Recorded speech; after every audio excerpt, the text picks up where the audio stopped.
नमस्कार व्यूअर्स, मैं हूं अमीश देवगन और आप देख रहे हैं देश का सबसे लोकप्रिय कार्यक्रम आर पार।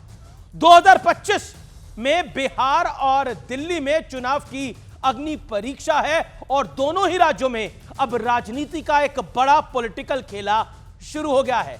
राजद के सुप्रीमो लालू प्रसाद यादव ने बिहार के सीएम नीतीश कुमार को नए साल का नया सियासी ऑफर दे डाला है। लालू यादव कह रहे हैं कि नीतीश कुमार विपक्षी गठबंधन में शामिल हो जाएं तो लालू यादव उन्हें माफ कर देंगे। कांग्रेस भी नीतीश कुमार को ऐसा ही ऑफर दे रही है, लेकिन इस ऑफर की इनसाइड स्टोरी क्या है, मैं इसका संपूर्ण विश्लेषण आपको दिखाऊंगा और इस ऑफर का दिल्ली चुनाव से क्या कनेक्शन है वो भी आपको बताऊंगा। लेकिन दिल्ली की राजनीति में भी वार पलटवार की धार और तीव्र और तेज हो गई है। बीजेपी आरोप लगा रही है कि केजरीवाल और उनकी पार्टी फर्जी वोटर्स के साथ खड़ी है। बीजेपी आम आदमी पार्टी को किसान विरोधी तक बता रही है, तो आम आदमी पार्टी कह रही है कि बीजेपी को चौथी बार हारने का डर है दिल्ली के अंदर, इसलिए झूठे आरोप लगा रही है। घबरा गई है बीजेपी, मोदी और अमित शाह डरे हुए हैं, यह कह रही है आम आदमी पार्टी। तो इन्हीं तमाम मुद्दों पर, इन्हीं तमाम चुनावी हलचलों पर होगी देश की सबसे बड़ी पॉलिटिकल बहस। दिल्ली टू बिहार, सियासत आपार और आज का आर पार इसी।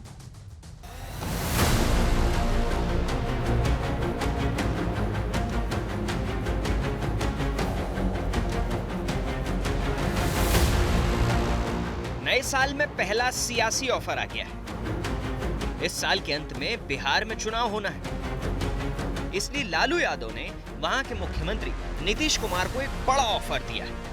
आते हैं तो काहे नहीं लेगा, साथ है ले लेंगे और रहे साथ में काम करें, माफ कर देगा, माफ करना ही हमारा फर्ज है। इस ऑफर पर रिएक्शन भी देख लीजिए। माफ कर देंगे। आप क्या बोल रहे हैं? हम आ जाएंगे। डरे हुए लोग हैं। अभी लोकसभा में बड़ी बड़ी बात लालू जी के परिवार ने की और 75% सीटें हार गए। हालांकि तेजस्वी यादव अलग ही सियासी सुरताल दिखा रहे हैं। आप पत्रकार लोग आप पूछते रहते तो क्या बोलेंगे? आप लोगों को ठंडाने के लिए बोले। लेकिन नीतीश कुमार पर डोरे डालने में अकेले लालू यादव नहीं बल्कि कांग्रेस भी शामिल दिख रही है। गांधीवादी विचारधारा में विश्वास करने वाले लोग गोडसे की विचारधारा से अलग हो जाएंगे, सब साथ। अब जरा दिल्ली दरबार की सियासत भी देख लीजिए। बीजेपी ने आम आदमी पार्टी की सरकार को किसान विरोधी बताने के साथ ही केजरीवाल को वोटर लिस्ट स्कैम वाला महाठग बता दिया है। दिल्ली में किसान को किसान का दर्जा ही नहीं दिया इन लोगों ने। किसान अपने सर्कल रेट को बढ़ाने के लिए धरने प्रदर्शन पे बैठे हैं। राज्यसभा सांसद चुनाव अधिकारियों को धमका रहे हैं। 4 जनवरी 2024 में हमारा वोट सुल्तानपुर से कट गया है, ये दावा किया हुआ है। 8 जनवरी 2024 को फिर शपथ पत्र देते हैं, सुल्तानपुर में मेरा वोट रजिस्टर्ड है। अब संजय सिंह जी जरा बता दीजिए कि भाभी जी ने गलत शपथ पत्र क्यों दिया? तुम्हारा चुनावी घोटाला हमने पकड़ा है। तुम दिल्ली में वोट कटवा के चुनाव जीतना चाहते थे, उन मंसूबों पे पानी फिर गया है। तो अब विचलित होकर तुम कुछ भी बोल रहे हो, तुम्हारे साथ हमारी संवेदना है। तो आज 2 राज्यों की चुनावी हलचल पर होगी देश की सबसे बड़ी राजनीतिक बहस। दिल्ली टू बिहार, सियासत अपार। तो अब वक्त है आर पार के सुप्रसिद्ध विश्लेषण का। दिल्ली से बिहार तक सियासी चाल ढाल का विश्लेषण, लालू के ऑफर की इनसाइड स्टोरी। आरजेडी का प्रदर्शन शर्मनाक रहा है। आरजेडी मात्र 4 सीटों पर जीती है और आरजेडी का स्ट्राइक रेट 2024 के लोकसभा में 17% रहा है। एनडीए का प्रदर्शन शानदार रहा है। 40 में से 3 सीटों पर एनडीए जीती और जेडीयू का स्ट्राइक रेट 75% है। जेडीयू 12 सीटें जीती है। लोजपा का भी स्ट्राइक रेट बहुत अच्छा है। अब मैं बताऊं नीतीश पर डोरे क्यों है। राजद का जो समीकरण है वो मुस्लिम यादव है, यही समाजवादी पार्टी का यूपी में समीकरण है, लेकिन मुस्लिम और यादव के भरोसे है।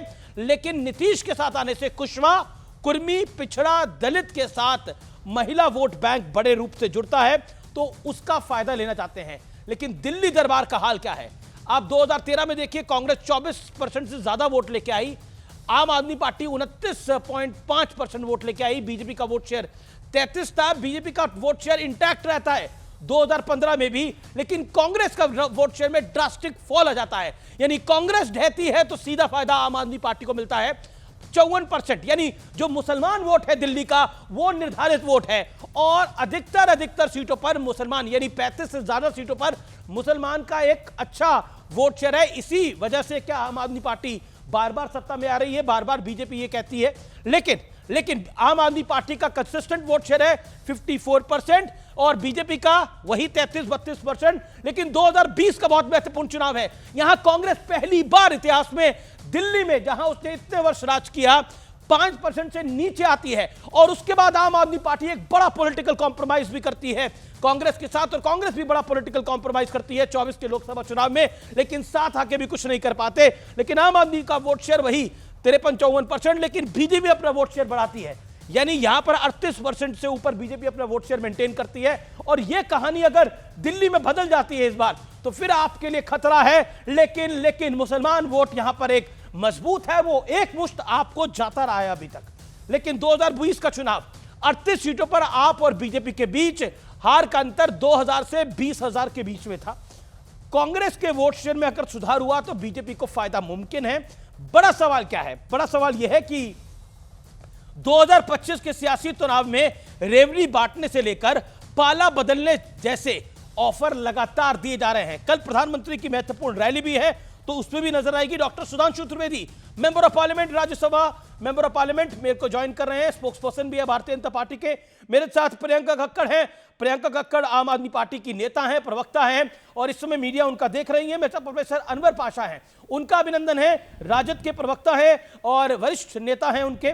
दुष्यंत नागर मेरे साथ जुड़ेंगे, राजनीतिक विश्लेषक मेरे साथ इस चर्चा में। ए.के. वाजपेयी हैं, प्रवक्ता एलजेपी के। मैं शुरुआत न बीजेपी से न आपसे आज शुरुआत करते हैं हमारे साथ ए.के. वाजपेयी से। ए.के. वाजपेयी, क्या नीतीश जी पलटने वाले हैं?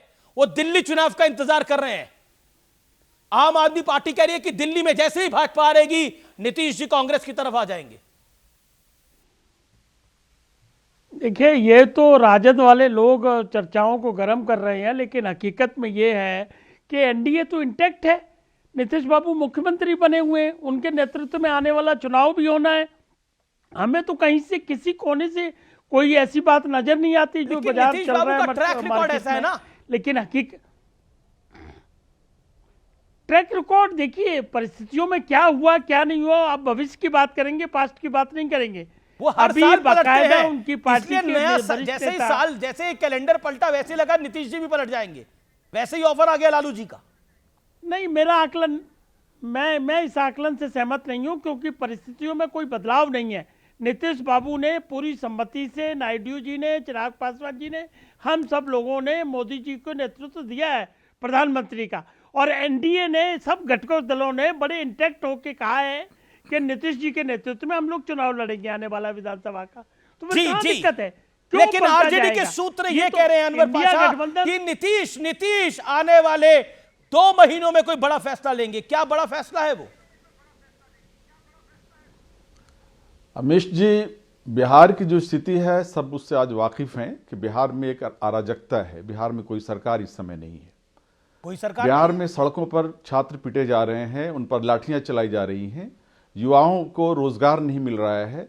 20 वर्षों की सरकार जो बिहार में रही है, एनडीए की, नीतीश जी की और बीजेपी की, उस सरकार से लोग उब चुके हैं, निराश हो चुके हैं। बिहार में एक तब्दीली चाहते हैं, एक परिवर्तन चाहते हैं। नीतीश जी थक भी चुके हैं और उनको कैप्टिव बना लिया है भाजपा ने, और कोई फैसला वो करने की नहीं, आपने बहुत बड़ी बात बोली। आपने बोला नीतीश जी थक चुके हैं, बीजेपी ने कैप्टिव बना लिया है, तो इन थके हुए नीतीश जी को ऑफर दे रहे हैं लालू जी। देखिए, आपने, मीडिया ने सवाल किया तो लालू जी ने यह कहा कि हमारे दरवाजे खुले हुए हैं नीतीश जी के लिए। और नीतीश जी सिर्फ नहीं, नीतीश जी के साथ जो जेडीयू है, उसके जो मेंबर हैं, आज जेडीयू दो हिस्सों में बढ़ चुका है। जेडीयू में विभाजन तो शकील अहमद, कांग्रेस पार्टी के वरिष्ठ नेता, वो कहते हैं गांधीवादी विचारधारा में विश्वास रखने वाले नीतीश कुमार अगर अलग हो जाए तो हम सब साथ हैं, अगर भाजपा से अलग हो जाए। ये सिर्फ नीतीश कुमार जी ही नहीं, जेडीयू में खुद अंदर एक तरह से एक दुविधा की स्थिति बनी हुई है। जेडीयू के बहुत से लीडर जो है भाजपा से बाहर निकल के आना चाहते हैं। जो समाजवादी विचारधारा के लोग हैं, जो सोशल जस्टिस के लिए ठीक है। कमिटेड हैं, वो जेडीयू के लोग वो बीजेपी को छोड़ना चाहते हैं। लेकिन कुछ लोग जो सत्ता लालयित लोग हैं वो जेडीयू ठीक है, Anwar Pasha, you made your point, okay रखना चाहते हैं। ओके ओके तो ओके, जाहिर है कि ऐसी जी स्थिति जी अनवर में पाशा अपने टाइम लिमिट को, ओके ओके, एके वाजपेयी 10 सेकंड में, क्या आपको लगता है दिल्ली चुनाव का इंतजार हो रहा है? 10 सेकंड। नहीं, इस तरह की कोई, आप ये आकलन गलत चल रहा है। देखिए हकीकत में क्या है कि लालू यादव कुछ बोल रहे हैं, तेजस्वी यादव कुछ बोल रहे हैं, और हमें तो ऐसा लगता है कहीं मुलायम सिंह और अखिलेश वाला सीन दोबारा से रिपीट ना हो जाए। वो उनका अपना घर संभालिए ना, एनडीए को कहां आप बीच में ला रहे हैं? एनडीए का मामला बिल्कुल ये आप ठीक बड़ा है, कह रहे हैं कि हर तरीके से इंटैक्ट है। अखिलेश हर जी और पा- मुलायम सिंह यादव वाला ये दौर, बिल्कुल ठीक। यानी मनमुटाव परिवार के अंदर, आप कह रहे हैं? जी बिल्कुल यही हकीकत लग रही है। ओके लालू अनवर जी कह रहे पाशा, हैं, दरवाजे क्या खुले हैं, राजद के वो अंदर कह रहे दो हैं, फाड़ बंद है? मैं फिर बीजेपी पर आता हूं, तो क्या राजद में दो फाड़ है? एनडीए इंटैक्ट है, और अभी ललन सिंह ने कुछ देर पहले मीडिया को बोला है कि कोई सवाल ही नहीं है, मोदी जी हमारे नेता है। ये हवा की बात है। राजद की जो विचारधारा है वो समाजवाद की विचारधारा है, सेकुलरिज्म की ने क्या विचारधारा क्या है, परिवार में भाईचारे दो की फाड़ है जो विचारधारा एलजेपी कह रही है? राजद में कोई मतभेद नहीं है, और जो मतभेद है वो जेडीयू में है। ठीक है, वो जेडीयू में मतभेद है। जेडीयू के बड़ा सेक्शन जेडीयू का इस वक्त राजद के साथ आना चाहता है। तो दिल्ली सिर्फ चुनाव नीतीश कुमार जी का नहीं, आप लोग इंतजार जेडीयू कर रहे में हैं। एक बड़ी तादाद ऐसे एमएलएस की है, ऐसे एमएलएस की और एमपीस की तादाद है जो छोड़ना चाहते हैं जेडीयू को। प्रोफेसर पाशा, क्योंकि वो आप उब चुके हैं, उनको बहुत लगता है वरिष्ठ कि वो हैं, अपने आप विचारधारा लालू के जी साथ और तेजस्वी compromise कर यादव, रहे हैं। आप वो लालू जी अपने और तेजस्वी समाजवादी यादव के विचारधारा टच से बेस भटक में रहते चुके हैं। मेरा प्रश्न प्रोफेसर पाशा आपको ये है, दिल्ली का किला आपने संभाला हुआ है, ये दिल्ली चुनाव का क्या लेना देना है नीतीश कुमार से? देखिए, दिल्ली चुनाव के बारे में तो आपका आकलन है, मेरा आकलन नहीं है, आप के नेता बोल रहे हैं ना दिल्ली चुनाव के बाद पलटी मारेंगे। और दिल्ली चुनाव, बिल्कुल दिल्ली चुनाव का जो इंपॉर्टेंस है, दिल्ली में भाजपा क्यों सत्ता से बाहर है?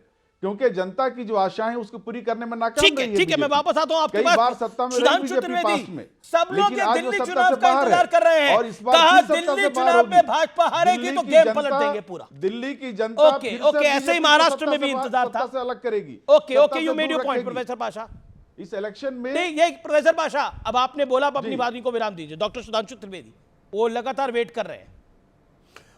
देखिए, लोकसभा चुनाव के बाद से अब तक तमाम ये जो हसरतें, रंगीन हसरतें दिल में समाये बैठे थे हमारे इंडी गठबंधन के तमाम सहयोगी, वो हरियाणा से लेके महाराष्ट्र तक, उसको जनता ने हकीकत दिखा दिया। मगर मैं अमीश जी कहना चाहूँगा, लालू प्रसाद यादव जी बहुत परिपक्व नेता हैं, बहुत वरिष्ठ नेता हैं, वो हकीकत को समझ रहे हैं।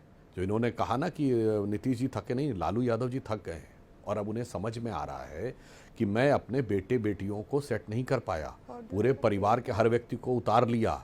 एक दौर में उनके साले का जलवा था, फिर पत्नी रही मुख्यमंत्री, एक बेटा, दूसरा बेटा, एक बेटी, और अब इस बार दूसरी बेटी भी चुनाव लड़ी थी, भले ही वो चुनाव हार गई। तो मतलब कुल मिला के उन्हें समझ में आया 20 साल से सत्ता नहीं आई है, और अब हरियाणा और महाराष्ट्र ने साफ दिखा दिया है कि पूरी तरीके से इंडी गठबंधन का लिफाफा फट चुका है। इवन जिन राज्यों को हम ये देखें कि कश्मीर और झारखंड, जहां एनडीए की सरकार नहीं बनी, वहां भी कांग्रेस पूरी तरीके से निष्प्रभावी साबित हुई है, कांग्रेस अब भार होने लगी है। तो उनको ये हकीकत समझ में आ गई है कि पराजय तय है, तो अपनी अवश्यंभावी पराजय को देखकर अपने परिवार को बचाने की छटपटाहट में एक वयोवृद्ध नेता द्वारा दिया गया ये बयान है। ये लालू प्रसाद यादव जी 30 साल पहले थे, पाशा साहब जो कहते थे ये गरीब गुरबा की सरकार है, आज वो एक कुनबा की सरकार है, सिर्फ एक कुनबा की सरकार है। इसलिए लालू यादव जी ने अपने बेटे बेटियों, परिवार, सबकी क्षमता को आंक लिया है कि अब शिजरा बिखरने वाला है। तो धरातल के ऊपर लोकसभा चुनाव से लेके और महाराष्ट्र चुनाव तक जो चकनाचूर हुए हैं अरमान, उनमें से निकली हुई एक चीख है, उसमें से निकली हुई एक छटपटाहट है, और एक समझदार बुजुर्ग नेता की अपनी धरातल के नीचे से खिसकती हुई धरती को समझने की हकीकत है। इतनी सी बात नहीं समझ पा रहे हैं तो कोई क्या बताए इसमें। जी professor Pasha, 30 second professor Pasha जवाब। देखिए, जो स्थिति है बिहार की इस समय, अराजकता की जो स्थिति है उसका अंदाजा इससे आप लगा सकते हैं कि उस बिहार में जो गांधी को गांधी बनाने में जिस बिहार का रोल था, चंपारण का रोल था, उस बिहार में गांधी जी का जो सबसे मकबूल भजन है वो भजन नहीं गा सकते आप। वहां पे अल्लाह अल्लाह अल्लाह ईश्वर तेरो नाम नहीं कह सकते आप, रघुपति राघव राजा राम नहीं कह सकते आप। ये स्थिति बना दी है बीजेपी ने। जेडीयू इस पे क्या कहना चाहती है? जेडीयू इस पे जवाब दे। जवाब बिहार की ऐसी कभी स्थिति नहीं थी। गांधी जी का भजन था, हालांकि वो ओरिजिनल भजन कुछ और है, लेकिन गांधी जी ने जो गांधी जी का अनुवादित भजन था वो नहीं गा सकते। ये स्थिति है, ये परिस्थिति है। क्विकली देखिए, वास्तविकता में बताएं वो भजन गांधी जी का नहीं था, जिसके बारे में ये है कि वो समर्थ गुरु रामदास या लक्ष्मणाचार्य जी का था, और जिसमें वास्तविक लाइन ये थी, रघुपति राघव राजा राम पतित पावन सीता राम सुंदर मेघा श्याम और वो तुलसी गंगा शालिग्राम। उसमें गांधी जी ने ईश्वर अल्लाह किया, और बिल्कुल उसको तो गाया गया बिरला मंदिर में। मैं पाशा साहब को चुनौती दे के कहता हूं, ये सेक्युलरिज्म के जितने सूरमा हैं, सिर्फ यही ईश्वर अल्लाह तेरो नाम ये किसी मस्जिद में गवा के दिखवा दें। चूंकि 75 साल इस देश ने देखा, तब यह मन में विचार आया। और तो और किसी मौलाना, मौलवी, मुफ्ती, मुकर्रम, बारी, हाफिज से यह कहलवा दें कि ईश्वर और अल्लाह बराबर होते हैं, तो भी मैं मान जाऊं। इसलिए ये जो आप लोगों ने, गांधी जी ने कोई प्रयास ईमानदारी से किया था, मगर अब साफ साफ चिन्ह हो गया ना इस देश की सेक्युलरिज्म की आड़ में। तो मैंने जो दोनों बातें दी, एक उदाहरण ऐसा बता दी 77 साल में, जहां मस्जिद में गाया गया, या कोई मैंने कहा ना, मुल्ला, मौलवी, मुफ्ती, मुकर्रम, बारी, हाफिज को ये कह दे ईश्वर और अल्लाह बराबर होते हैं। सुधांशु जी को अपना वक्तव्य करेक्ट करना चाहिए। किसी मुसलमान ने ईश्वर अल्लाह तेरो नाम पर आज तक ऑब्जेक्शन नहीं किया। अगर ऑब्जेक्शन आया नहीं, वो कह रहे हैं तो भाजपा की तरफ से आया। किसी इबादत गाह पे ये गीत गाया गया, लोग थे जिन्होंने नहीं किसी गाने दिया। मुफ्ती मुकर्रम ने, किसी मौलवी मौलाना ने ये गीत गाया है? नाम लीजिए उसका, कोट करिए, तारीख बताइए, हिस्ट्री से बताइए, पिछले 75 साल में बताइए। ईश्वर अल्लाह एक है, अल्लाह एक है, सारे मुसलमान उसमें विश्वास रखते हैं। ईश्वर एक है, सारे मुसलमान उसमें विश्वास रखते हैं। ये जो भेदभाव है, ये जो दीवारें खड़ी करते हैं मजहब के बीच में, ये भाजपा के लोग करते हैं, आरएसएस के लोग करते हैं। हम उस तरह की भेदभाव को नहीं मानते। सुधांशु जवाब 20 second. Sudhanshu, then big story coming up. Okay Sudhanshu reply. Okay Anwar Pasha, professor Pasha, you senior, आप सीनियर हैं लेकिन शांत होइए, अपनी बॉडी डाउन करिए। Okay doctor Trivedi 30 seconds. Pasha sahab, मैंने सिर्फ ये कहा था किसी मस्जिद में गवाने का उदाहरण दीजिए, करेक्ट तो आप अपने स्टेटमेंट को करिए। और मैंने कहा था कोई मुस्लिम धर्मगुरु कह दे ईश्वर अल्लाह एक है, आप तो ना मुल्ला है, ना मौलवी है, ना मुफ्ती है, ना मुकर्रम है, ना बारी है, ना हाफिज है। और अगर आप कह रहे हैं ईश्वर अल्लाह एक है, तो अजान में तो बोला जाता अशदम मोहम्मद रसूल अल्लाह, सिर्फ मोहम्मद साहब के अलावा कोई इबादत के आयोग नहीं, और अल्लाह के अलावा कोई इबादत के योग्य नहीं है, केवल अल्लाह ही अकबर है। तो अल्लाह ईश्वर जरा एक बार कहलवा दीजिए ना, किसी उलेमा से कहलवा दीजिए, किसी उलेमा से। सुधांशु जी, इस्लाम के इस कलमे को गलत परिप्रेक्ष्य में मत रखें, गलत तरीके से मत पढ़ें। उस अच्छा तो अशहदु अल्ला इलाहा इल्लल्लाह मुहम्मद रसूलुल्लाह का मतलब जानते हैं क्या है? हम ये गवाही देते हैं कि अल्लाह एक है और रसूलुल्लाह अल्लाह के पैगंबर हैं। ये उसका मतलब है। मैंने तो कहा ना, तो एक बार गवाह के दिखा दीजिए ना, किसी मस्जिद में बहस करने की गुंजाइश नहीं रहेगी। ईश्वर आप गवाह के दिखा दीजिए ना। आज बिहार की हालत आपने ऐसी बना दी है और नहीं तो किसी मौलवी से कहलवा दीजिए। आपके लिए अस्वीकार हो गए हैं, आपने गांधी जी को अस्वीकार कर दिया है, और बिल्कुल करना चाहिए। देखिए डिबेट गॉडसे का क्या संबंध था? आपकी पार्टी से, आरएसएस से गॉडसे का क्या संबंध था? जरा ये भी जनता को बताइए। गांधी जी की हत्या किसने की थी? किसने की थी गांधी जी की हत्या? और आज तक कंडेम नहीं किया आरएसएस ने गॉडसे को। इसका भी जवाब आप दीजिए। हम तो ईश्वर अल्लाह एक मानते हैं, आपको नहीं स्वीकार है ईश्वर अल्लाह एक। अरे भैया, मैंने तो कहा ना, तो मानते हैं तो मस्जिद में गवा के दिखा दीजिए, टीवी डिबेट में भाषण मत दीजिए, और उलेमा से दिखवा दीजिए, फिर आए बाएं साएं बोलिए, इमाम से कहलवा दीजिए। ये टीवी डिबेट में आके अब बोल रहे हैं, मैं दावे के साथ कहता हूं, बुलवा दीजिए, उसके बाद बोलिएगा। बचाव के लिए इसीलिए देश के 75 साल में देख लिया, किसी इमाम, किसी मौलाना, किसी और गांधी का सबसे बड़ा अपमान। बड़ी खबर आ रही है, बड़ी खबर आ रही है। कल प्रधानमंत्री नरेंद्र मोदी दिल्ली में एक बड़ी रैली को संबोधित करेंगे। ये बहुत बड़ी खबर है। दिल्ली में कल रैली को संबोधित करेंगे प्रधानमंत्री मोदी। ये बड़ी खबर इस समय की है। कल सावरकर कॉलेज की आधारशिला रखेंगे प्रधानमंत्री मोदी। वीर सावरकर के नाम पर दिल्ली में एक कॉलेज बनेगा। भारतीय जनता पार्टी का यह वादा था। नजफगढ़ में वीर सावरकर के नाम पे कॉलेज बनेगा, और भी कई दिल्ली को सौगातें देने वाले हैं कल प्रधानमंत्री नरेंद्र मोदी। मैं सीधा रुख करता हूं और दूसरी तरफ बीजेपी आरोप लगा रही है कि वोट फ्रॉड कर रही है आम आदमी पार्टी। जबरदस्त तरीके से वोट फ्रॉड किया गया है। संजय सिंह का पलटवार है कि बीजेपी पे आरोप है कि बीजेपी पूर्वांचल के लोगों की वोट को काट रही है और बीजेपी को हमने एक्सपोज कर दिया है, दिल्ली के लोगों को बांग्लादेशी बता रही है। यह संजय सिंह का आरोप है। यूपी बिहार के लोग बांग्लादेशी कैसे हैं, यह संजय सिंह कह रहे हैं। कुल मिलाकर दिल्ली की सियासत आई है और बिहार का रास्ता भी क्या दिल्ली से जाता है? प्रियंका कक्कड़। सभी को नमस्ते। अमीश जी, क्योंकि पहली बार आपके शो पे आ रही हूँ नए साल में, तो सबको new year, happy new year also. Sudhanshu ji ने 15 मिनट पूरा झूठ बोला। सबसे ज्यादा हिदायती तो ये है, इन्होंने इमामों की सैलरी कर दी 16,000 रुपए हरियाणा में, पर अभी तक पुजारियों के लिए या ग्रंथियों के लिए कहीं कुछ नहीं कर पाई। जैसे दिल्ली सरकार ने 18,000 किया है पुजारियों के लिए और ग्रंथियों के लिए, वैसे ये भी कर दें अपने 20 राज्यों में। नहीं करेंगे? इमामों के लिए तो कर दिया, तो क्यों नहीं कर रहे बीजेपी के लिए? तो क्यों नहीं कर रहे पुजारियों के लिए? मैं भी भगवान श्री राम से प्रार्थना करूंगी कि भाजपा को इस बार सद्बुद्धि दे। ये चुनावी जो भी बनते हैं बनना बंद करें और सच्चे मायने में हिंदुओं का अधिकार उनको दें। तो इस पर विचार होना चाहिए। जहां तक वोट काटने की बात है, तो अब हमने 2 बार प्रमाण, 2 से ज्यादा प्रमाण दे दिया एक्चुअली अमीश जी। इन्होंने शहादरा में विशाल भारद्वाज है इनके भाजपा के नेता, उसने 11,018 एप्लीकेशंस दी नाम कटवाने की, रंगे हाथों पकड़े गए तब वो रुक गए। नई दिल्ली विधानसभा में 5,500 एप्लीकेशन दिए नाम कटवाने की और 7,500 एप्लीकेशन दिए नाम जुड़वाने की। और ये सब तब किया है जब इलेक्शन समरी रिवीजन क्लोज हो चुका है, इलेक्शन कमीशन ड्राफ्ट लिस्ट तैयार कर चुका है। उसके बाद भारी संख्या में ऐसे नाम कटवाने की याचिकाएं दे रहे हैं और तो और पूर्वांचली भाई बहनों को बदनाम कर रहे हैं, रोहिंग्या बुला रहे हैं उन्हें। अगर इनको रोहिंग्या पकड़ने हैं तो हरदीप पुरी जी को अरेस्ट करें। एक सेकंड। ओके, सुधांशु त्रिवेदी जवाब। देखिए, आज बीजेपी के जो दिल्ली के प्रेसिडेंट है वीरेंद्र सचदेवा, उन्होंने एक प्रेस कॉन्फ्रेंस करी है और कहा कि 2018 में जब संजय सिंह राज्यसभा गए तो उन्होंने खुद को हरिनगर का निवासी बताया।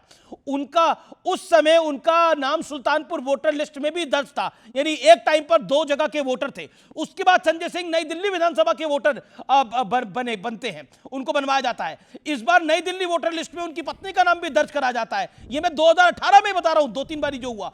संजय सिंह का फिर तिलकनगर विधानसभा में भी नाम था। इसके बाद ये आपके जो अध्यक्ष कह रहे हैं ये आपराधिक काम है, कानूनी कार्रवाई होनी चाहिए।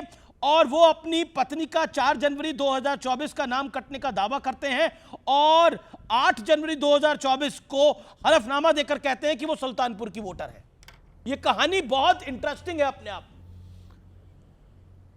अरे नहीं है। देखिए अमीश जी, संजय सिंह जी कोई छोटे और सामान्य नेता नहीं है।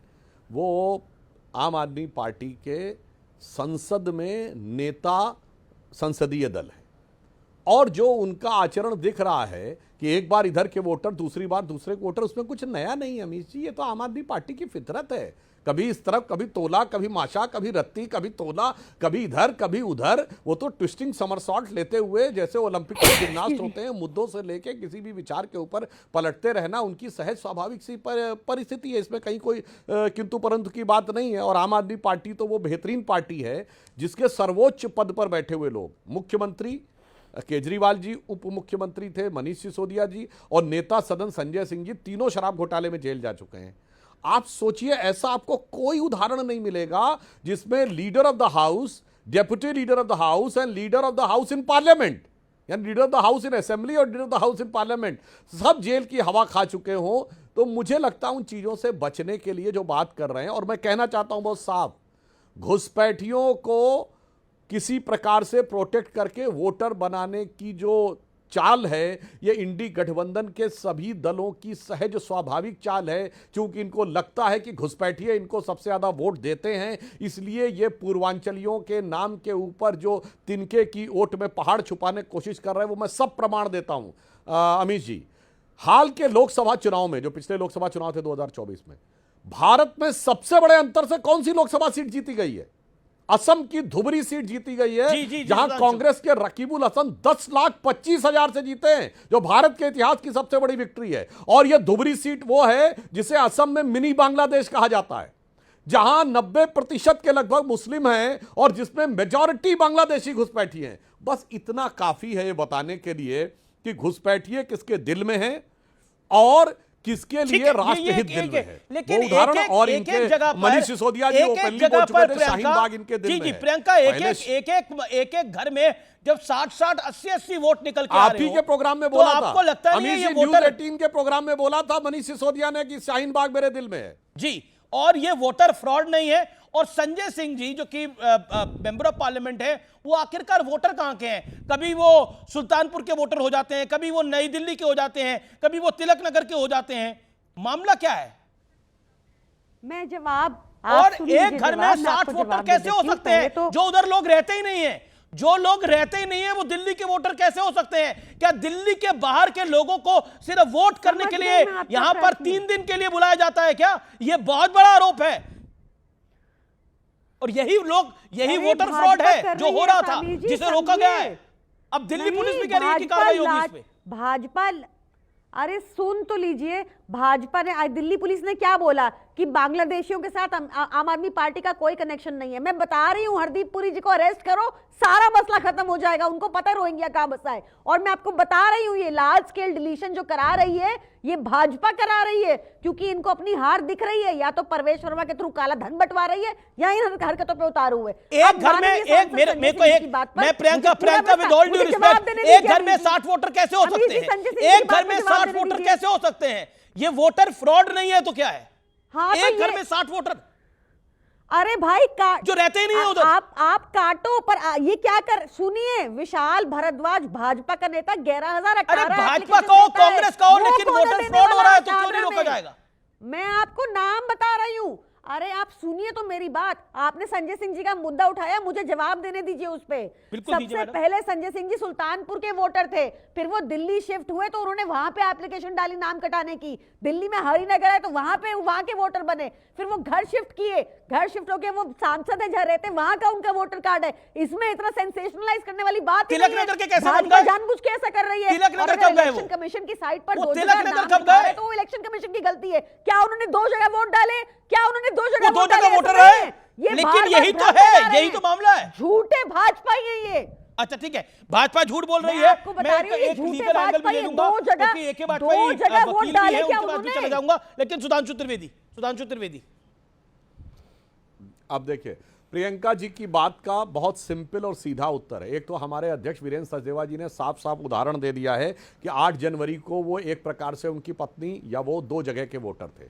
दूसरी बात, प्रियंका जी आपने तो खुद स्वीकार कर लिया कि 3 बार अपना वोट खुद ही कटवाने की एप्लीकेशन संजय सिंह जी ने दी है। एक बार सुल्तानपुर से और एक बार उन्होंने हरिनगर से। फिर जब वो शिफ्ट हुए सांसद वाले घर में तो वहां पे, अरे भाई उन्होंने ही तो दिया। अभी तो आपने कहा वो सुल्तानपुर के वोटर थे, सुल्तानपुर से उन्होंने एप्लीकेशन दी ना कि उन्हें वोट कटवाना था कि दिल्ली में। फिर दिल्ली में डाले सर, आप बात घुमा रहे हैं। नाम एप्लीकेशन डाला है उनकी वाइफ का। मैडम ये समझ में नहीं आ रहा कब कौन सी एप्लीकेशन डली। मैडम ये समझ में नहीं आ रहा कब कौन सी एप्लीकेशन डली, कब कटना था, कब बनना था। बीजेपी ने एप्लीकेशन डाली है जेन्युइन पूर्वांचली वोटर्स के नाम कटवाने की। उनमें से एक अनीता सिंह जी का भी नाम है। ये संजय सिंह का नाम लेके गुमराह कर रहे हैं। आप अपनी पार्टी का चेहरा हैं और अब मैं कह सकता हूं कि इस दिल्ली चुनाव में आप पार्टी के लिए बड़ा चेहरा है जो मीडिया में अपनी बात को रखेगा। इसीलिए एक एक करके अपनी बात को रखें। सुधांशु जी। हाँ, मैं सिर्फ ये कह रहा हूं जो प्रियंका जी ने बोला एकदम सीधी सच्ची बात है। उन्होंने साफ साफ एक्सेप्ट किया कि 3 बार तो खुद ही वोट कटवाने का उन्होंने एप्लीकेशन दिया। ये उन्होंने खुद कहा, पहले सुल्तानपुर में थे, फिर वहां से वोट कटवाया, तब दिल्ली में बने ना। और दिल्ली से एक जगह के बाद जब वो सांसद के रूप में शिफ्ट हुए तो वहां दूसरी जगह बनवाया। तो जब 3 बार खुद वोट कटवा चुके हैं, एक बार अपनी पत्नी का वोट कटवा चुके हैं, अब चौथी बार वोट कट रहा तो हमने किसी और ने किया। यही जो चरित्र है ना आम आदमी पार्टी का, कि अपने मुंह से कबूला कि 3 बार अपना वोट कटवाया, पता नहीं कटवा क्या करने के लिए कटवाने के चक्कर में लगे हुए हैं, ये समझ में नहीं आता है। और जो लोग देश को काटने के चक्कर में लगे हुए हैं उनके साथ ये खड़े हो जाते हैं। याद है शाहीन बाग में एक आदमी था जिसने ये बोला था कि कम से कम काट के हम नॉर्थ ईस्ट को ही अलग कर देंगे, उनके साथ आप लोग खड़े थे। इसलिए मैं कहना चाहता हूं, आपको बधाई देता हूं कि आपने स्वीकार किया कि 3 बार। Okay Priyanka there is lot of confusion. आप खुद एक एडवोकेट हैं, क्या आपको लगता नहीं है हरिनगर, सुल्तानपुर, नई दिल्ली और पता नहीं कौन तिलक नगर या नहीं, ये सब आप क्लैरिफाई करिए। मेरा पॉइंट ये है कि कंफ्यूजन है और एक घर में 60 वोटर वाले मामला जब निकल के आता है तो उसको आप गार्ड क्यों कर रही हैं? ये तो वोटर फ्रॉड हुआ ना। नहीं सुनिए, वोट आप ना ऐसे मत कीजिए। देखिए आज जनता बहुत समझदार है, आप बहुत माने हुए एंकर हैं, तो आपको भी सुलझाना है चीजों को, उलझाना नहीं है। अब अनीता सिंह जी जो दिल्ली की वोटर है, जिन्होंने लोकसभा में, जो उनकी वाइफ हैं, उन्होंने दिल्ली में लोकसभा में चुनाव में वोट डाला। भाजपा ने क्या किया, उन्होंने जनवरी 2024 का एफिडेविट सर्कुलेट कर दिया कि अरे वो तो वहां की वोटर है। ऐसे उन्होंने भ्रम फैलाने की कोशिश की। अब इस भ्रम को सॉल्व कर देते हैं। अनीता सिंह जी सुल्तानपुर में उनका वोट था, वो जब वो दिल्ली आई, माननीय सांसद उन्होंने दिल्ली में वोट डाला। ये 2024 यहाँ पे उन्होंने वोट डाला 2024 लोकसभा में, और उन्होंने किसने डाली ये जांच का विषय है कि 2 अनीता सिंह जी के नाम पर वोट कटाने की एप्लीकेशन डली हुई थी। संजय सिंह जी का तो कुछ मसला भी नहीं है, कुछ इलीगैलिटी नहीं, कुछ नहीं है। आइए जानबूझ के सेंसेशनलाइज किया जा रहा है ताकि ये भाजपाइयों के लिए रास्ता क्लियर हो जाए, जो ये लंबे लंबे। बीजेपी ने एक पोस्टर जारी किया, बोला फर्जी वोटर से इश्क है केजरीवाल जी को। देखिए ये क्या करेंगे, अब मेरे को बताइए, ये भी कितना बड़ा फेलियर दिखता है। सारी जांच एजेंसी इनकी, इतने साल से ये सो रहे थे क्या? रोहिंग्या बसाने का दावा कर रहे हैं हरदीप पुरी जी, उनके ऊपर कोई कार्रवाई नहीं की, सो रहे थे क्या? ये नौटंकी किस बात की कर रहे हैं? इनको किस बात के प्रेस कॉन्फ्रेंस और किस बात के पोस्टर? सारी जांच एजेंसी इनके पास है। अब ये भ्रम फैला रहे हैं संजय सिंह जी के नाम पर, जब अनीता सिंह जी के झूठ पे ये पकड़े गए हैं। तो ये झूठे लोग हैं। मामले में दिल्ली पुलिस के सूत्रों का दावा है कि बड़ी कार्रवाई कर सकती है दिल्ली पुलिस। ऐसे कई जगह वोट निकल के आए हैं, ये बड़ी खबर है। फर्जी वोटर, एक एक घर में 60-60 वोट निकल के आए हैं दिल्ली के कई इलाकों के अंदर। दिल्ली पुलिस इस पे बड़ी कार्रवाई कर सकती है, ये बड़ी खबर है। मैं सीधा ए.के. वाजपेयी को रुख करता हूं। ए.के. वाजपेयी, ये फर्जी वोटर अपने आप में देश में एक नया कॉन्सेप्ट हम देख रहे हैं, या फिर ये कुछ इलाकों में होगा जो दिल्ली तक नहीं पहुंचा था, लेकिन दिल्ली में, जो कि देश की राजधानी है, एक घर में 60-70 वोट होना पॉसिबल नहीं है, फीजेबल नहीं है, और निकल के आए हैं ये। अरे इन्वेस्टिगेशन में आज ये संगम बिहार एक जगह है तुगलकाबाद के पास, वहाँ पे आधार कार्ड बनाने की मशीनें पकड़ी गई हैं। ये कौन कार्यक्रम करा रहा है? देखिए, शराब घोटाला ये करें, जल घोटाला ये करें, शीश महल ये बनाएं, और रोहिंग्यों को ये बसाएं, आधार कार्ड नकली ये बनाएं, वोटर लिस्ट में डिलीशन एडिशन ये कराएं। ये किसी हद तक जा सकते हैं। और आपको याद होगा शुरू में ये खंभों पे बिजली की तारें काटा करते चढ़ के, और पब्लिक को भड़का देते कि आप तारे लगाइए और जोड़िए, तारे लगाइए और जोड़िए। और खुद इन्होंने माना था कि हम अनार्किस्ट हैं, हम तो अराजकता फैलाएंगे। 26 जनवरी की परेड होनी थी और ये रेल भवन के सामने जाके रात को बैठ गए थे। तो इनका इतिहास तो सबको मालूम है। कसमें खाई थी इन्होंने कि नाम सिक्योरिटी लेंगे, नाम बंगला लेंगे, ना कुछ करेंगे ना कुछ करेंगे। क्या हुआ लोकायुक्त का, जिसके नाम पे ये आए थे? तो ये घोटालों के लोग हैं। और ये वोटर वाला जो मामला है ना, ये बड़ा भारी फ्रॉडुलेंट गैंग चला रखा है इन लोगों ने। ये बार बार 3 जगह काटेंगे, 3 जगह रखेंगे, 60 वोट बनवाएंगे, फिर जो घर खाली होगा उस पर भी वोट बनवा लेंगे। ये सारी इन्वेस्टिगेशन इसीलिए पुलिस कर रही है।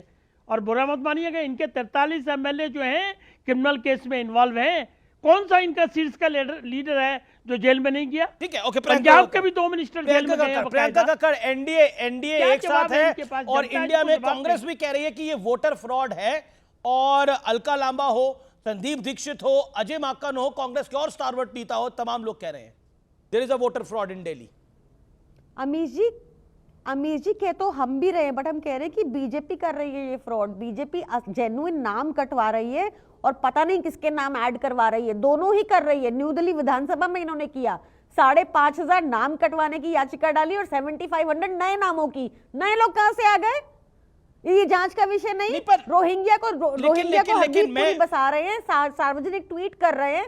नहीं, आप मुझे ये बात करने नहीं देते, हर बार मेरी बात काट देते हो। आप बोलिए क्यों उनको अरेस्ट नहीं करना चाहिए? उनको अरेस्ट कीजिए, सारे इलीगल इमिग्रेंट सामने आ जाएंगे। और ये तो विफलता दिखाता है ना होम मिनिस्टर अमित शाह जी की। अगर बॉर्डर हमारे सिक्योर्ड नहीं है, कोई भी घुसे चले आ रहा है, किसी को भी आने दे रहे हैं, कुछ नहीं कर पा रहे। तो ये क्यों, कौन घुसा रहा है, कौन बसा रहा है, कौन क्या कर रहा है, ये सबको समझ आता है। लेकिन इस पे रोक लगनी चाहिए। और हम ये मुद्दा उठा रहे, छोड़ेंगे नहीं। आज दिल्ली पुलिस का बयान आया है कि आम आदमी पार्टी का कोई लेना देना नहीं बांग्लादेशियों से। आपने देखा वो बयान? बकायदा मैं रिलीज एक सेकंड हुई है। मैं उसमें वो कह रहे हैं कि प्रियंका उनका जी, कोई लेना देना नहीं। मैं अभी समय सुखजिंदर सिंह रंधावा वरिष्ठ नेता है कांग्रेस पार्टी के, उदित राज नेता है कांग्रेस पार्टी के, वो कह रहे हैं कि ये भी हो सकता है कि केजरीवाल दो सीटों से चुनाव लड़े। कांग्रेस कह रही है कि आम आदमी पार्टी जो है वो बीजेपी की बी टीम है और लगातार इन्होंने मदद करी है बीजेपी वालों की। अलका लांबा, अजय माकन, संदीप दीक्षित, वो भी बहुत सारे बयान दे रहे हैं। क्या आपको लगता है कि दिल्ली के अंदर आम आदमी पार्टी तीसरी बार सरकार बनाने जा रही है, या फिर जो बात कांग्रेस कह रही है कि और आम आदमी पार्टी कह रही है कि कांग्रेस बीजेपी की टीम है? ये तीसरी बार कैसे ये सरकार शुरू में एक बहुत अच्छी ये statement पूरे दी। देश में घूम घूम के मैं भारतीय किसका एक जनता जवाब पार्टी की देना मदद चाहूंगी? करते हैं। एक सेकंड, दुष्यंत नागर बोल रहे हैं पहली बार। पूरे देश में घूम घूम कर भारतीय जनता पार्टी की मदद करने का काम आम आदमी पार्टी करती है।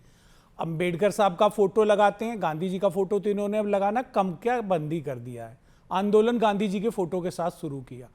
दोनों के नैतिक मूल्य जो उन्होंने स्थापित किए उससे कोई लेना देना इनका नहीं है।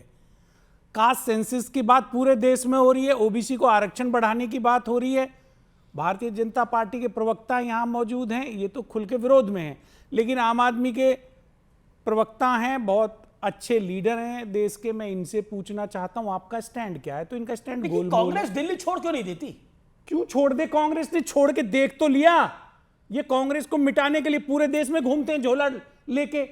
तो कांग्रेस पार्टी क्या इन लोगों के लिए मिट जाए?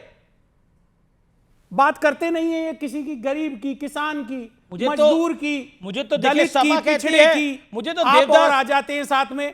मुझे तो देवदास नहीं, मैं किसी के कैसे मिट जाए? आप मुझे बोले मैं आम आदमी पार्टी के साथ आ जाता हूं, कैसे बात कर रहे हैं? आपने कैसे कह दिया कि कांग्रेस इनके लिए छोड़ दे? नहीं, मैंने बोला आप ये इंडिया अलायंस है इस वजह से छोड़ दे। इंडिया अलायंस है क्या? लेकिन इंडिया अलायंस गांधी अंबेडकर के विजन को आगे बढ़ाने के लिए या उनके विजन को मिटाने के लिए है? आपकी बात तो मुझे तो जब कांग्रेस विजन है ना, सिंपैथाइज करता इंडिया हूं, अलायंस मुझे तो देवदास का डायलॉग आ जाता है। मुझे तो देवदास सिंपैथाइजर है तो सही बात करेंगे ना, गलत बात नहीं कर सकते। मुझे देवदास फिल्म देखी है आपने? मुझे उसका डायलॉग आ जाता है कि किसी ने बोला यूपी छोड़ दो, सपा ने बोला यूपी छोड़ दो, और एक सेकंड आगे दिल्ली छोड़ी है, पार्टी ने बोला दिल्ली छोड़ दो, टीएमसी ने बोला बंगाल छोड़ दो, शिवसेना ने बोल दिया महाराष्ट्र छोड़ दो, अब कांग्रेस का देश छोड़ दे। कुछ नहीं, जय बापू जय भीम। गांधी और जय बापू जय भीम। ओके, सुधांशु त्रिवेदी आगे चलेगी और रीजनल पार्टी अगर कोई बापू और अंबेडकर के विजन के साथ में आती है तो स्वागत है, अदरवाइज नमस्कार है। मिस्टर नागर, यू मेड आप भी कमाल बात कर रहे हैं। मुझे आपसे ये उम्मीद नहीं थी कि आप एक तरफा बात करेंगे। आप आजकल एक तरफा बात करते हैं हर पार्टी के लिए, हमेशा कांग्रेस को आप निशाने पे लेते हैं। कोई कांग्रेस को मैंने प्रश्न पूछा, आप मुझसे ऐसे नाराज हो रहे हैं? बिल्कुल आपसे नाराज होने की, आपने नाराज होने की बात करी है। आपने कहा छोड़ क्यों नहीं देते भाई, कैसे छुड़वा देंगे क्या? ओके, वो तो देखिए, ओके, प्रियंका कक्कड़ देखिए, कांग्रेस कहीं कॉम्प्रोमाइज के मूड में नहीं है और उनको लगता है कि दिल्ली में उनकी वापसी हो सकती है। और संदीप दीक्षित, मैं खत्म कर लूं अपनी बात को। श्रीमती स्वर्गीय मुख्यमंत्री शीला दीक्षित जी का जो विजन था, जो विकास उन्होंने किया था, जो अधूरा रह गया, उसको संदीप दीक्षित जी पूरा करेंगे। बहुत बड़ी बात है। शीला तेरा मिशन अधूरा संदीप दीक्षित करेगा पूरा, यह नारा दे रहा हूं मैं। सरकार बनेगी। ओके, प्रियंका जी, अभी फिलहाल एक भी सांसद नहीं है, एक भी एमएलए नहीं है, सरकार बनाएंगे कांग्रेस का। ये कह रहा हूं आपके। अब देखिए सीज़फायर, ओके, शीला तेरा मिशन अधूरा संदीप दीक्षित करेंगे पूरा, माकन और दीक्षित आएंगे एक साथ। अमित जी, एरोगेंस किसी पार्टी को नहीं आना चाहिए, मैं इतना ही कहूंगी। आपने शुरू में ही ओपनिंग में एक बात कही, आपने कहा कि कांग्रेस को वोट शेयर में सुधार हुआ तो बीजेपी को फायदा होगा। तो आप समझें कि इस बार कांग्रेस के पीछे कौन सी फोर्स है, तो उस पर ज्यादा कुछ कहने की जरूरत नहीं है मुझे। बाकी हम सबको पता है कि कांग्रेस का क्या रिजल्ट है। बीजेपी की फोर्स है ये, बीजेपी की बी टीम है आजकल, आपको पता ही है ये बात। तो मैं वापस इस मुद्दे पे आती हूँ क्योंकि ये illegal deletion of voters, addition of voters बहुत गंभीर मुद्दा है। अब बीजेपी क्या कर रही है, जानबूझ के एक नैरेटिव क्रिएट कर रही है जिससे वो पूर्वांचल जेन्युइन वोटर्स का भी नाम आसानी से कटवा पाए। वो ये कोशिश कर रहे हैं, प्रयास कर रहे हैं, और हमें मिलके रोकना होगा, मीडिया को रोकना होगा, हमें रोकना होगा। इनकी काली करतूतें बहुत हो गई। वोट चोरी नहीं देखी आपने अनिल मासी ने जो की थी, जो सारी दुनिया ने की, सुप्रीम कोर्ट से फटकार पड़ी। खरीद फरोख्त की राजनीति नहीं देखी आपने इनके, जो ये करते हैं। ईडी सीबीआई का दुरुपयोग कैसे करते हैं वो हमने देखा। क्या है इनके राज्यों में? सबसे ज्यादा महंगाई है, सबसे ज्यादा जॉबलेसनेस है, सब कुछ बुरा। इनका गवर्नेंस से कोई लेना देना ही नहीं है दूर दूर तक। और इनको दिल्ली इसलिए चुनती है क्योंकि दिल्ली लेकिन जो बार-बार वोटर इनको नकार डिलीशन देती है, जो फर्जी वोटर का डिलीशन है, उसमें तो कांग्रेस का भी साथ है। वो कह रहे हैं बिल्कुल सही है, ये फर्जी वोटर कैसे बनने जा रहे हैं बार बार, तो कांग्रेस का भी सपोर्ट मिल रहा है ना, और बीएसपी का भी सपोर्ट मिल रहा है। सही, सारी पॉलिटिकल पार्टियों का सपोर्ट है इसमें। वो कह रहे हैं कि फर्जी वोटर डिलीट होने चाहिए। तो बीएसपी, कांग्रेस, अरे आप समझ नहीं रहे, इतने मंझे हुए एंकर होने के बावजूद, पत्रकार होने के बावजूद, ग्राउंड पे काम करने के बावजूद आप समझ नहीं रहे अमीश जी क्या चल रहा है। ओके, ये भाई आप लोग बीजेपी के साथ मिले हुए, दुष्यंत नागर, ये मतलब कांग्रेस के लोग। देखिए अगर प्रियंका जी की, मैं उनकी समझ पे कोई प्रश्न तो नहीं उठाऊंगा, बड़े विद्वान हैं। आप गोवा में चुनाव लड़े, गुजरात में चुनाव लड़े, कांग्रेस को नुकसान हुआ, तो इसका मतलब आप भारतीय जनता पार्टी से मिले हुए थे। और कई राज्यों में आप जहां जहां चुनाव लड़े हैं, आपके नंबर्स उठा लीजिए। फर्जी वोटर डिलीशन पे आप कांग्रेस साथ दे रहे हैं। तो कांग्रेस बोलते थे हमें फर्जी वोटों का डिलीशन, आप तो आज अगर फर्जी वोटर कहीं भी है तो ये सबकी जिम्मेवारी है, सभी पॉलिटिकल पार्टीज की जो लोकतंत्र में आस्था रखते हैं कि फर्जी वोटरों को डिलीट किया जाना चाहिए। कांग्रेस और बीएसपी अगर और बीजेपी अगर एक साथ है तो समझ जाइए, तो बुराई क्या है? बहुत सारे ऐसे सही मुद्दे हैं जिसपे सभी राजनीतिक दलों को एक साथ रहना चाहिए। आप नहीं है उस पे? किस पे नहीं है? हर डिलीशन पे। देखिए कांग्रेस पार्टी लोकतंत्र को मजबूत करने के लिए हर कदम का साथ देगी और सबको देना चाहिए। तो कांग्रेस अपने बूते पे आपको लगता है चुनाव लड़ेगी? सरकार बनाने जा रही है, आम आदमी पार्टी पे क्या था? नहीं, मेरे को सुन लीजिए, आप बार बार छेड़ रहे हैं, आप जवाब ले लीजिए। आम आदमी पार्टी पे कुछ भी अपना नहीं है, सारा सामान कांग्रेस पार्टी का है। और आपके देश, सुन लो, आप तो बुलाया मत करो, बोली आप बोलने नहीं दे रहे आप मुझे। हाँ, मैं कह रहा हूं सारा सामान कांग्रेस पार्टी का है। मैं ऐसा खुलासा आपके चैनल पे कर दूंगा कि दुनिया स्तब्ध रह जाएगी। आम आदमी का सिपाही एक संगठन बनाया था कांग्रेस पार्टी ने, श्री राहुल गांधी जी के निर्देश पे, उससे इन्होंने आम आदमी पार्टी नाम चुरा लिया। ये सब लोग घूमते थे कहां? राष्ट्रीय सलाहकार परिषद में घूमने वाले लोग हैं। क्या है इन पे अपना? सारा लीडर कांग्रेस का है, कैडर कांग्रेस का है। और इन्होंने कांग्रेस के नेताओं को ले जाके जो नैतिक मूल्य बापू ने और अंबेडकर साहब ने स्थापित किए, उनसे इनका कोई लेना देना नहीं है। नागर साहब, मेरा निवेदन है, ये धोखाधड़ी 11 साल चल रही है, अब नहीं चलेगी। धोखाधड़ी चल रही है, मतलब बहुत स्ट्रांग वर्ड है, धोखाधड़ी चल रही है। ओके, सुधांशु त्रिवेदी। देखिए, मैं बहुत संक्षेप में बोलूंगा। दुष्यंत नागर जी ने बिल्कुल स्पष्ट सटीक विश्लेषण किया है कि आज बिल्कुल बात साफ हो गई कि सोनिया गांधी जी के समय में जो नेशनल एडवाइजरी काउंसिल थी उसमें जो लोग शामिल थे उन्होंने ही उस जमाने में किया। और प्रमाण दे रहा हूं, 2010 में जब कांग्रेस के विरुद्ध भ्रष्टाचार का मामला चरम पे था, तब ये अन्ना आंदोलन शुरू हुआ, आम आदमी पार्टी की उत्पत्ति, क्योंकि इनको लगता था कांग्रेस को कि उसका फायदा सीधे बीजेपी को मिलेगा, तो उन्होंने आम आदमी पार्टी को खड़ी करवाया। और जहां तक मेरी जानकारी है, संदीप दीक्षित जी और शायद केजरीवाल जी सहपाठी भी रहे हैं और बचपन के मित्र रहे, कुछ परिचित रहे, ऐसा जरूर है। शायद दुष्यंत जी को ज्यादा बेहतर पता होगा और प्रियंका जी को। मगर एक बात बहुत साफ है, दुष्यंत जी ने बहुत सटीक बोला है, सारा सामान उनका है। ये मोहब्बत की दुकान का सारा सामान केजरीवाल लेके ऐसा फरार हुए हैं। तो मैं प्रियंका जी से एक बात पूछना चाहता हूं, लेकिन आजकल आपको दुष्यंत जी का सामान भी पसंद आ रहा है होता है, तो जिन लोगों के वोट, एक मिनट अमित जी एक लाइन, ये मतदान तो गुप्त होता है, भारत में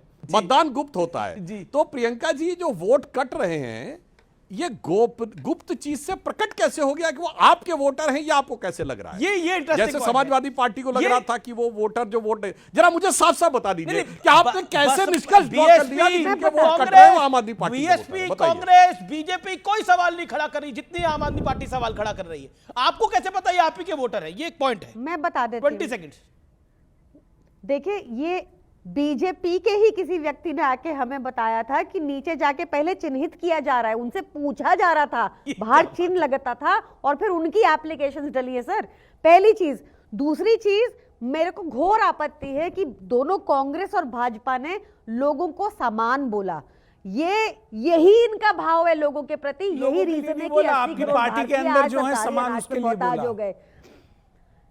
हाँ, तो आप लोगों को बोल रहे हैं ना, ये आप नहीं, गलत जनता के लिए नहीं बोला। थोड़ा हम उन लालची लोगों को बोल रहे हैं जो निष्ठा बदलते हैं, जो बेईमान हैं। लोगों को आप समान बोल रहे हैं, जो आज सरकारी अनाज पर मोहताज भर रहकर गए, उनको आप समान बोल रहे हैं। हमें 90% दिल्ली वोट करती है, तो कौन से लोग समान हुए और कौन से आपके, कौन से भाजपा के? दिल्ली की महान जनता जान चुकी है आपका अंबेडकर साहब से कोई लेना क्या देना जान नहीं चुके है कि सबसे कम आपका महंगाई सेकुलरिज्म दिल्ली से में, कोई लेना ये देना सबसे नहीं कम है फूड इन्फ्लेशन दिल्ली में, सबसे बिल्कुल कम नहीं जॉबलेसनेस पड़ेगा। दिल्ली में, सबसे लोकतंत्र में बेस्ट आस्था फूड रखने दिल्ली वाले में, लोग, सबसे बेस्ट सेकुलरिज्म में आस्था हॉस्पिटल रखने दिल्ली वाले में, लोग ये कांग्रेस सब पार्टी को बीजेपी वोट के देंगे। सरकारी मैं इनसे केंद्र आपके सरकार चैनल के पे आंकड़े पूछ रहा हूं, हैं। ये पूर्वांचली 3 दिन से कर रहे हैं। मेरे एक प्रश्न का उत्तर दिला दीजिए, जितना पूर्वांचली समाज दिल्ली में है इन लोगों उसमें के से लिए ऐसा मत बोलिए, आप 80% जो लोगों को अपमानित पूर्वांचली करना समाज बंद है कीजिए। वो ओबीसी वर्ग का है। क्या ये कास्ट सेंसस के लिए कांग्रेस का सपोर्ट करेंगे, विपक्ष का सपोर्ट करेंगे? क्या ये ओबीसी को बड़ा आरक्षण देंगे? नहीं देंगे। इनकी कथनी और करनी में बहुत बड़ा अंतर है। अब पुजारी ग्रंथि योजना ले आए हैं। चलेगा, पुजारी ग्रंथि तो हो गए, लेकिन इमामों को इन्होंने कह दिया 18 महीने का वेतन आपका नहीं देंगे। जी जी, अरे समानता और समता हमारा लोकतंत्र सिखाता है। संदीप दीक्षित ने बोला, प्रियंका संदीप दीक्षित ने बोला ऐलान पे ऐलान कर रहे हो, लेकिन स्कूल के कॉलेजेस में वहां के प्रोफेसर लेक्चरर्स को पैसे नहीं दे पा रहे आप लोग। संदीप दीक्षित ने बोला ऐलान पे ऐलान कर रहे हो लेकिन तनख्वाहें नहीं दे पा रहे आप। उनके बोलने से क्या होता है? उन्होंने फैक्ट नहीं होता उनके बोलने से। 2-3 बार के 3 बार के सांसद माता जी चीफ मिनिस्टर रही हैं, बहुत बड़ा घराना है वो कह रहे हैं कि वो 2-3 बार के सांसद रह चुके हैं और भावी मुख्यमंत्री हैं दिल्ली के। आप गंभीर लीडर हैं, जो कह रहे हैं वो तथ्यों के आधार पे कह रहे हैं। संदीप दीक्षित भावी मुख्यमंत्री बिल्कुल, क्यों नहीं हो सकते मुख्यमंत्री? मैं घोषित कर रहा हूं, मैं मानता हूं मुख्यमंत्री मतलब आपका है, अजय माकन नहीं होंगे? वो भी हो सकते हैं, लोकतंत्र है। अलका लांबा नहीं, 2 में से कोई भी हो सकता है। अलका जी भी हो सकती हैं, सभी योग्य हैं, पर मेरी पसंद संदीप दीक्षित है। क्या बुराई है? पसंद संदीप दीक्षित है, ओके। ये तो मुख्यमंत्री तक का ऐलान करे प्रियंका जी, और कह रहे वो कह रहे केजरीवाल जी तो मुख्यमंत्री नहीं बन सकते। आप ही बोले जाएंगे, शो आपका है तो हम नहीं बोलेंगे। आप बोलिए, आप अरे तो मैं ये कहना चाह रहा हूँ, इनके यहाँ ये कैसी पॉलिटिकल पार्टी है जब एक तरफ पूरी दुनिया में महिलाओं के सशक्तिकरण की बात हो रही है, सभी महिलाओं के सशक्तिकरण की बात कर रहे हैं, एक महिला मुख्यमंत्री बनी है, तो केजरीवाल जी कह रहे हैं मैं होऊंगा मुख्यमंत्री। अरे टेम्परेरी के लिए तो ओके वोट नहीं मांग रहे। बिल्कुल जवाब। ये महिला कार्ड कह दिया है, एक महिला का सम्मान नहीं है। बीजेपी भी कह रही है, कांग्रेस भी कह रही है कि एक महिला मुख्यमंत्री कह रही है, उसको टेम्परेरी सीएम बोला जा रहा है। एक सेकंड शांत होइए, हमारे संविधान में नहीं है। ये अन्याय कर रहे हैं आप मिस्टर नागर, आप अन्याय कर रहे हैं। पहले आपने आरोप लगाया, अब आप अन्याय कर रहे हैं। आपने संविधान पे सवाल उठाया, मेरे संविधान पे सवाल, टेम्परेरी मुख्यमंत्री कैसे बोला एक महिला के लिए? मैंने नहीं बोला, कोई संविधान में टेम्परेरी मुख्यमंत्री नहीं है। ओके ये मुख्यमंत्री एक सेकंड नहीं है। एक सेकंड सर, मेरा ड्यूरेशन खत्म हो रहा है। ओके प्रियंका, क्या आपको लगता है ये भारी पड़ेगा महिला सीएम वाला मामला?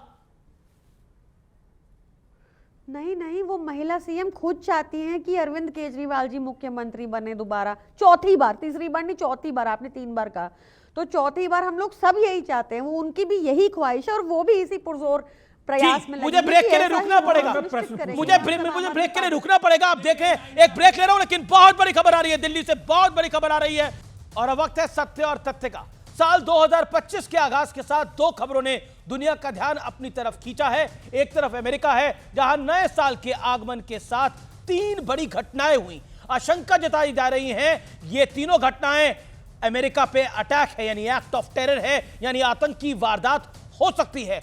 दूसरी ओर यूरोप के स्वर्ग माने जाने वाले देश स्विट्जरलैंड ने बड़ा फैसला लिया है। वहां अब मुंह ढकने पर पूरी तरह से प्रतिबंध लगा दिया गया है।